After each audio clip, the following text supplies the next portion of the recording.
Assalamualaikum warahmatullahi wabarakatuh. Waalaikumsalam warahmatullahi wabarakatuh.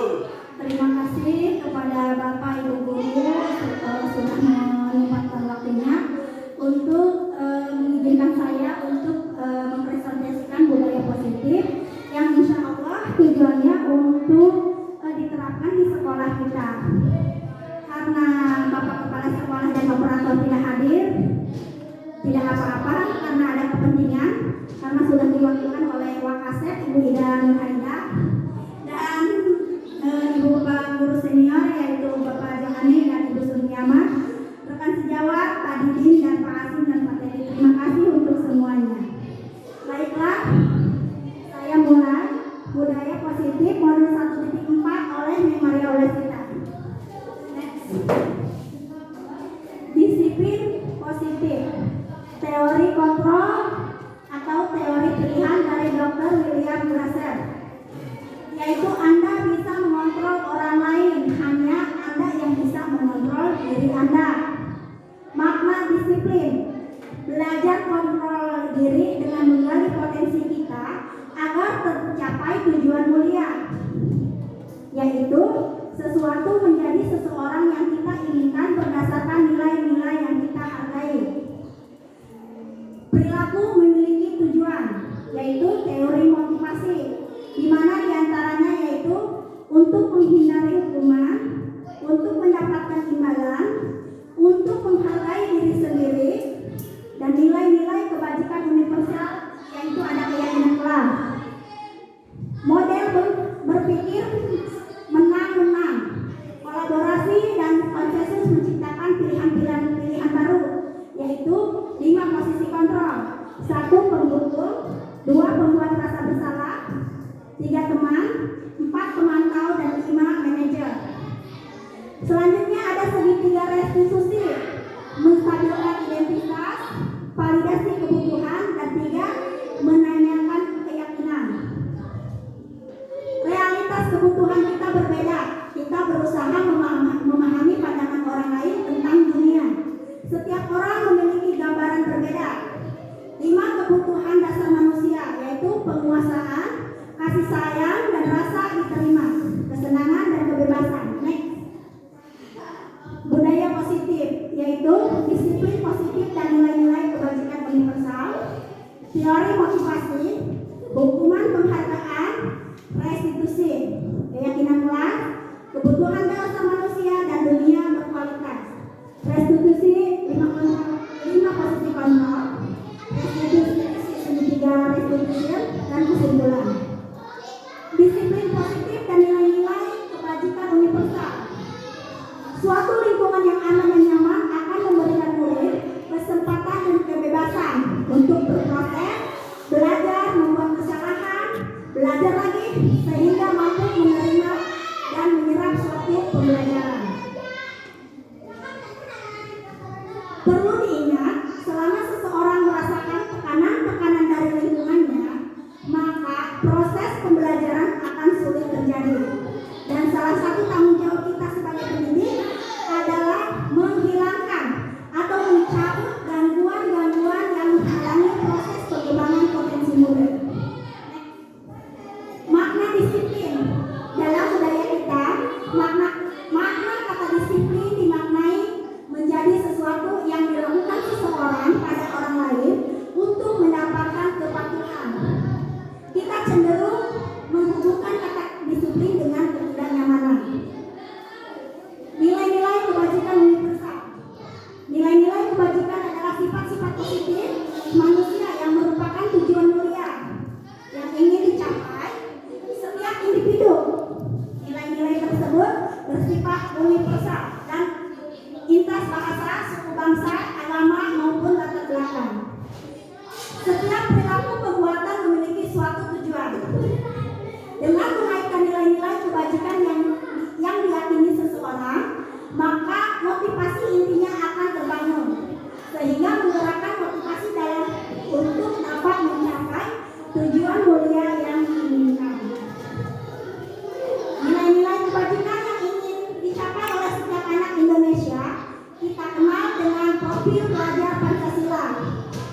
teori motivasi hukuman, penghargaan, dan restitusi.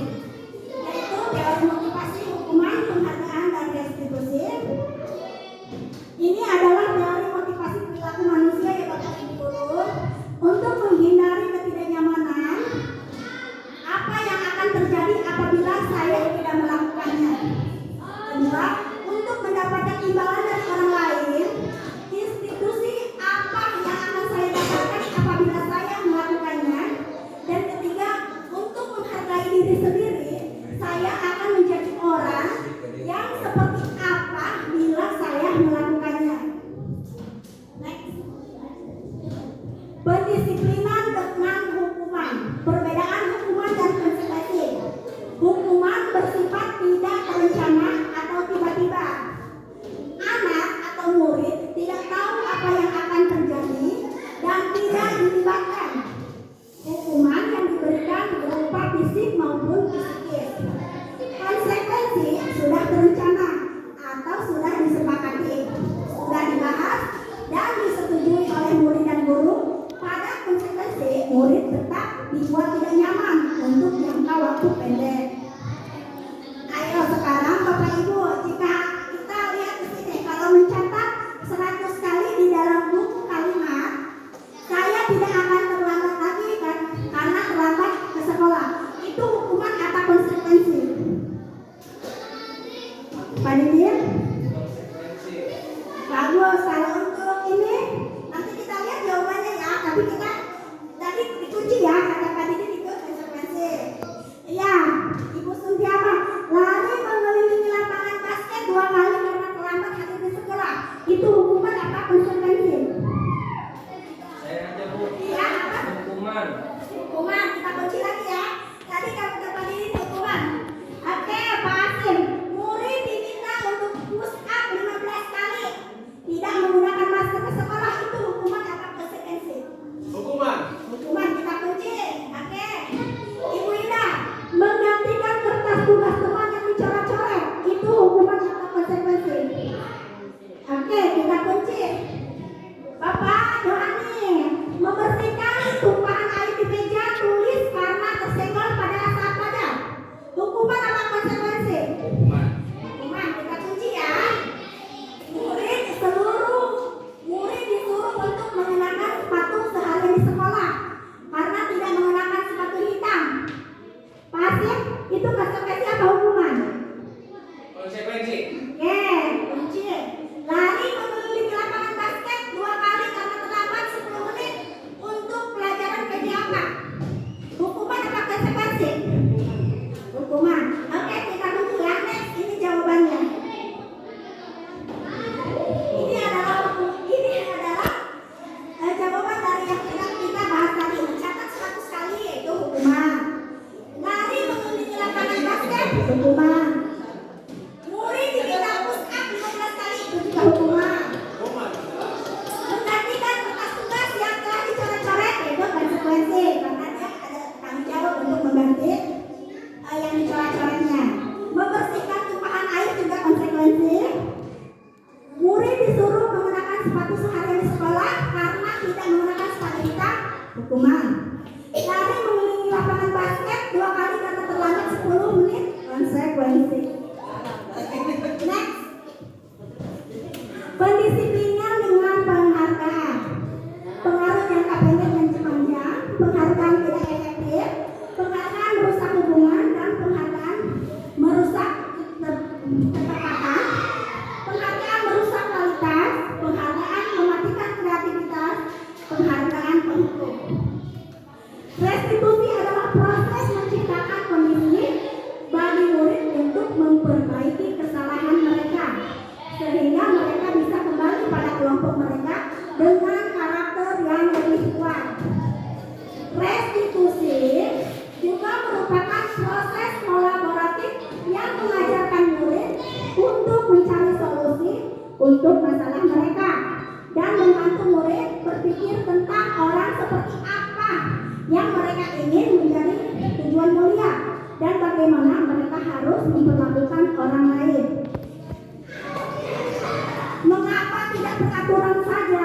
Mengapa harus keyakinan kelas? Nah, ini sering dipertanyakan mengatur, mengapa tidak peraturan saja, mengapa harus keyakinan kelas, mengapa kita memiliki peraturan harus menggunakan helm bila mengendarai kendaraan roda, mengapa kita memiliki peraturan 3M menggunakan masker, mencuci tangan dan menjaga jarak 1,5 meter, mengapa kita memiliki peraturan harus tepat waktu pada saat mengikuti pelatihan.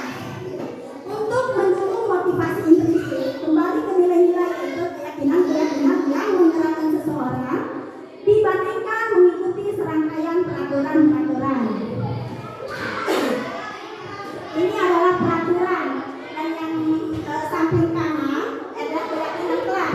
Peraturan selalu menekankan yaitu selalu kembalikan buku ke tempatnya. Keyakinan kelasnya dipersingkat yaitu tanggung jawab. Dilarang mengganggu orang lain. Ya, keyakinan kelasnya menghormati orang lain. Gak apa-apa ya Bapak Ibu sambil makan ya. Hadir di sekolah 15 menit sebelum pembelajaran dimulai. Keyakinan kelasnya menghormati orang lain, berkomitmen. Dilarang melakukan kekerasan. Keyakinan kelasnya keselamatan, menghormati orang lain. Dilarang menggunakan narkoba. Kesehatan, bergantian atau menunggu giliran, menghormati orang lain dan bersabar. Gunakan masker, kesehatan dan keselamatan. Jangan berlari di kelas atau koridor, yaitu keselamatan keamanan. Nah ini adalah contoh keyakinan kelas yang sudah dilaksanakan di kelas 2 ya Bapak Ibu. Ini adalah kelas impian, di mana ini kelas impian ini adalah impian murid, impian anak kita yang ingin seperti contohnya tidak membuang sampah sembarangan. Keyakinan kelasnya diperhalus, buanglah sampah pada tempatnya. Seperti itu, ini adalah contoh keyakinan kelas yang sudah dilaksanakan di kelas 2. Nah, ini adalah foto kelas 2 yang sudah dilaksanakan keyakinan kelas. Boleh sama Pak Asi, Pak Didi dan semuanya ya. Budaya positif yaitu lingkungan positif, keyakinan kelas dan peraturan kelas. Kebutuhan manusia yaitu ada 5 ya Bapak Ibu, yaitu kasih sayang dan rasa diterima, penguasaan, bertahan hidup, kesenangan dan kebebasan. Itu adalah kebutuhan dasar manusia yang pokok dimiliki setiap orang. Ini adalah jawaban Dimas dan kebutuhan Dimas. Aku merasa bangga dan keren. Kebutuhan Dimas apa? Yaitu penguasaan. Biar bisa jalan-jalan naik, kasih sayang dan rasa diterima. Aku senang bisa pergi ke tempat-tempat yang aku suka. Itu yaitu yang harus dipenuhi yaitu kebebasan. Menyetir mobil itu seru. Itu kesenangan untuk Dimas. 5 posisi kontrol, yaitu ada motivasi, identitas gagal, identitas berhasil dan identitas berhasil yaitu kontrol diri. Menghindari hukuman, menghargai imbalan atau ketergantungan pada orang lain dan menghargai diri sendiri. Guru berkuat, di sana ada menghardik, menunjuk-nunjuk, menyakiti, menyindir. Lalu membuat orang merasa bersalah, berceramah dan mengatakan seharusnya ibu kecewa. Teman, membuatkan alasan-alasan untuk murid, pemantau, menghitung dan mengukur, dan untuk manajer mengajukan pertanyaan-pertanyaan. Kamu tidak melakukan, awas ya, rasakan. Kamu seharusnya, kamu sudah tahu, ibu lelah sekali mengatakannya. Ibu stres. Ayolah lakukan demi ibu, masa kamu tidak mau? Benar. Tidak, ibu pernah bantu. Pemantau, apa peraturannya? Dan manajer, apa yang kita yakini atau apa yang bisa kita kerjakan untuk memperbaiki masalah ini. Di mana manajer ini adalah tugasnya mengarahkan ya. Selanjutnya yaitu hasil dari 5 posisi kontrol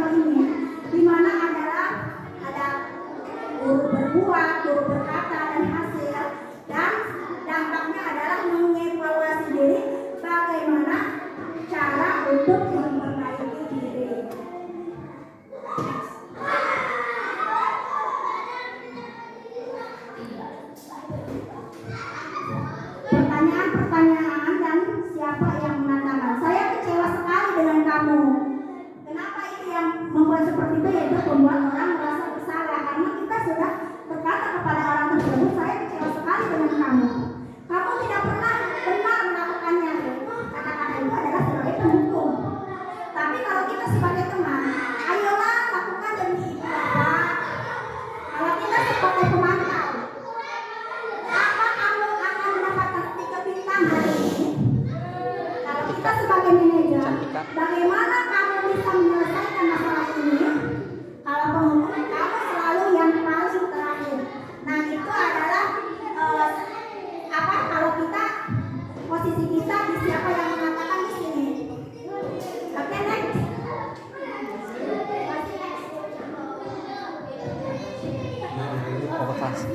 Mau ke kelas boleh bilangin jangan berisik atas ya. Yaitu yang satu menstabilkan integritas, validasi kebutuhan, menanyakan keyakinan. Kamu tentu punya alasan mengapa melakukan itu. Adakah cara lebih efektif untuk mendapatkan apa yang kamu butuhkan? Itu adalah validasi kebutuhan. Setiap orang pasti pernah melakukan kesalahan. Kamu bukan satu-satunya yang pernah melakukan ini. Itu adalah untuk bahasa yang sering kita gunakan untuk menstabilkan identitas dan menanyakan keyakinan nilai-nilai apa yang telah kita sepakati. Kamu ingin menjadi apa, yang seperti apa, ya?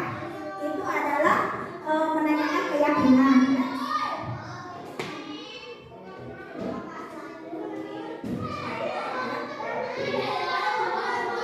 Tiga. Terima kasih Bapak Ibu, itulah yang sudah saya jelaskan yaitu budaya positif. Semoga kita bisa menerapkan budaya positif di sekolah. Amin. Terima kasih. Maaf jika ada kesalahan bahasa atau kata, mohon dimaafkan. Wabillahi taufiq wal hidayah. Wassalamualaikum warahmatullahi wabarakatuh. Waalaikumsalam warahmatullahi wabarakatuh.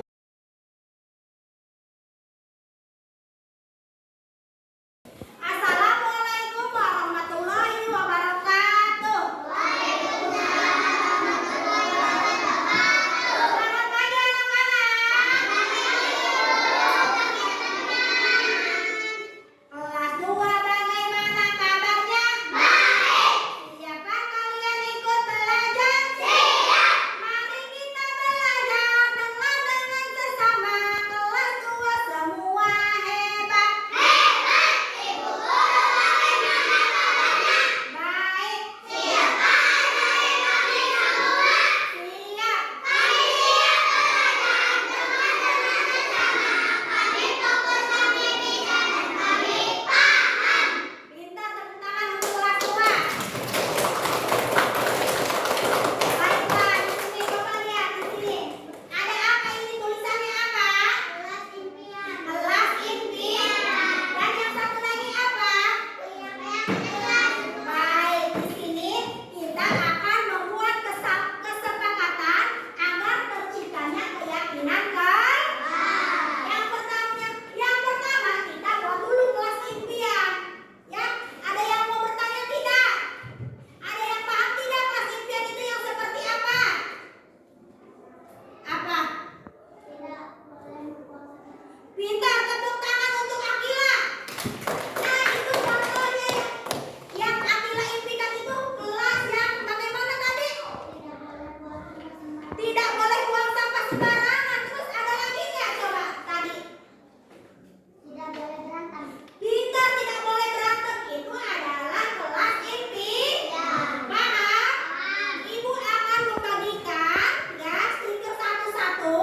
Nanti kasih nama, lalu tuliskan kelas impian yang kalian inginkan itu yang seperti apa. Paham? Oke, ibu bagikan ya.